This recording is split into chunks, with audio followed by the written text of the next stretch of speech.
everybody, it's Sylvie the Irish Scrapper back this evening with a new tutorial for you. Over the past couple of days I've been playing with making these little tiles, and they're very simple to make and they're very effective. You can put them on your mixed media art or use them as a card front or an embellishment. And really all you need is a piece of card like that, the back of a copybook or what have you. Doesn't matter about the thickness really. You need a stamp, any kind of a stamp, and background stamps. I have stamps here with writing and what have you on it. So, and some distress inks, your heat gun, and that's it basically really. So without further ado, let's get started. So the first thing I'm going to do is I've cut these little pieces of card or chipboard into 1-inch squares. And oh gosh, I'm trying to open the gesso here, and I think I'm going to have to hand it to the cameraman to do it. So here, great. Okay, so Graham, my cameraman, got the gesso opened. So what I'm going to do now is I'm going to take the 4 little 1-inch square pieces of chipboard and I'm going to give them a light coat of gesso, just as a background colour. You don't have to be fussy because we are going to be putting layers on top of this.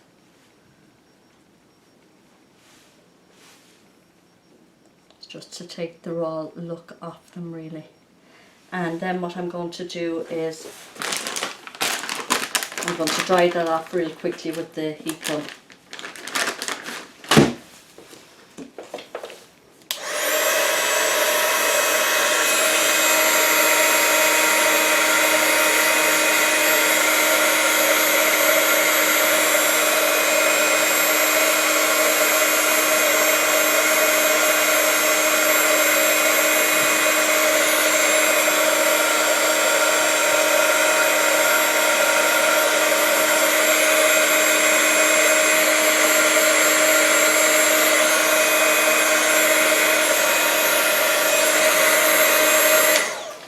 Now you can see in places where the gesso was a bit thick, it started to bubble, so I'm just patting it down so that it's nice and flat.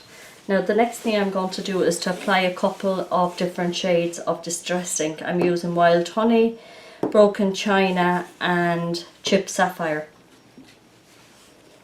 You don't have to use these colours, use whatever colours you have.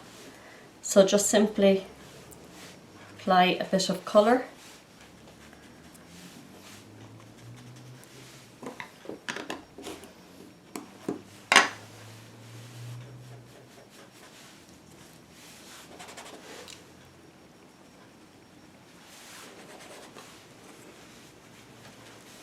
Now I've been making these little tiles with children, and they've turned them into fridge magnets as gifts for their parents, and they've loved doing them.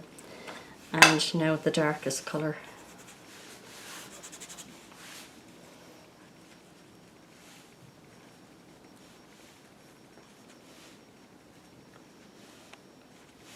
So that's the background colour down.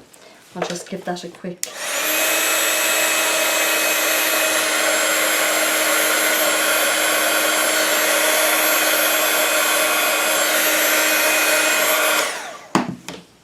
okay. Now I'm going to use one of these stamps here. It's just like a postage stamp really, and I'm going to get some black ink.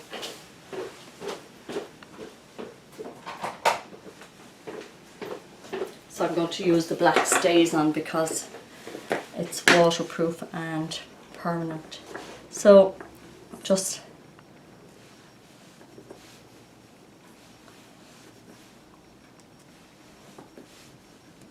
as you can see, I'm not fussing at all.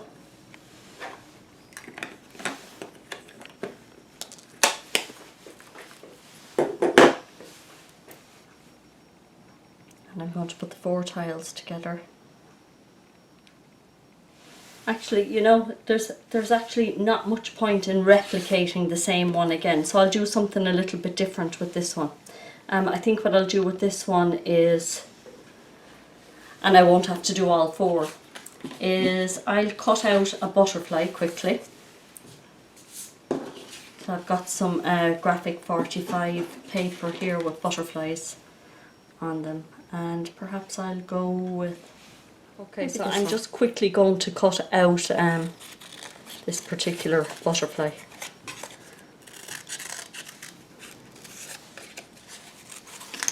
And of course you can take your time.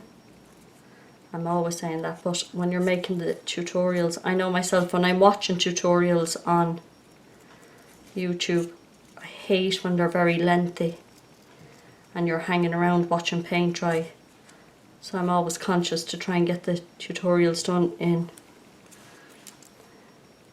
the fastest amount of time without losing any of the details. Okay, so that's roughly cut out. So I'll take one of my tiles and decide where I'll place it.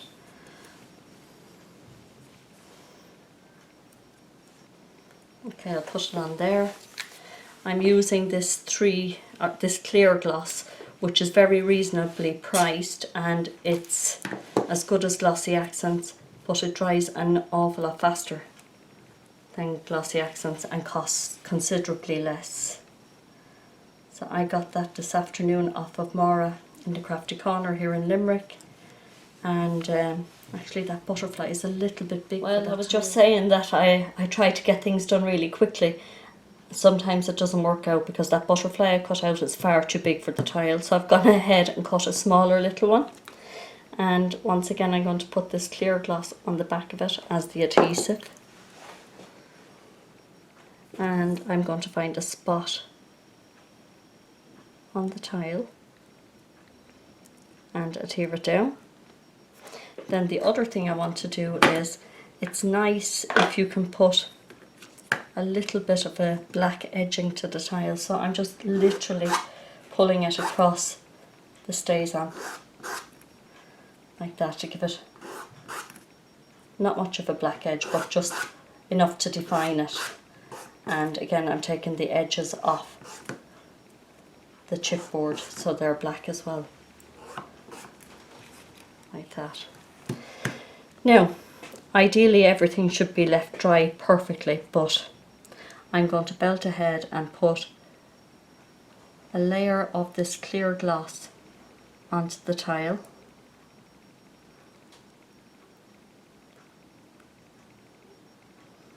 And as I was saying, the clear gloss, if this was Glossy Accents, you'd really and truly need to leave it overnight for it to be completely dry. I'm finding with the clear gloss, it's dry in an hour, which is great if you're impatient like me. If there's any bubbles, just pop them with the tip of a needle.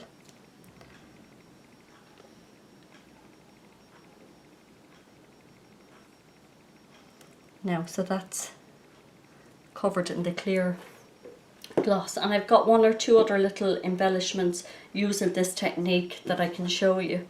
I did this one on a jigsaw puzzle, and while the clear gloss was wet I just sprinkled some glitter from a height, and then I did these little ones which I think would be really cool on a project.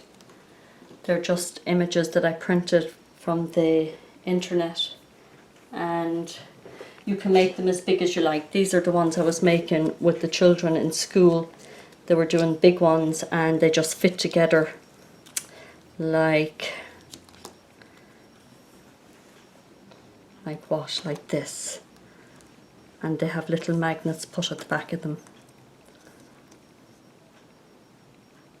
Like that, so they have a set of magnets to bring home, and they were delighted with those. So it's a very quick and easy technique. You can make them any size you like. You can use any combination of stamps or cut out images that you like. So it's a fun technique. I can see here where I've missed a little bit. You can actually drip it like that, or simply rub it with your finger if you have any mist bit like that, and that'll dry out perfectly the same as all of these, and they have a lovely glossy finish to them. Like that. So have a go, and I hope you have fun doing it. See you again real soon.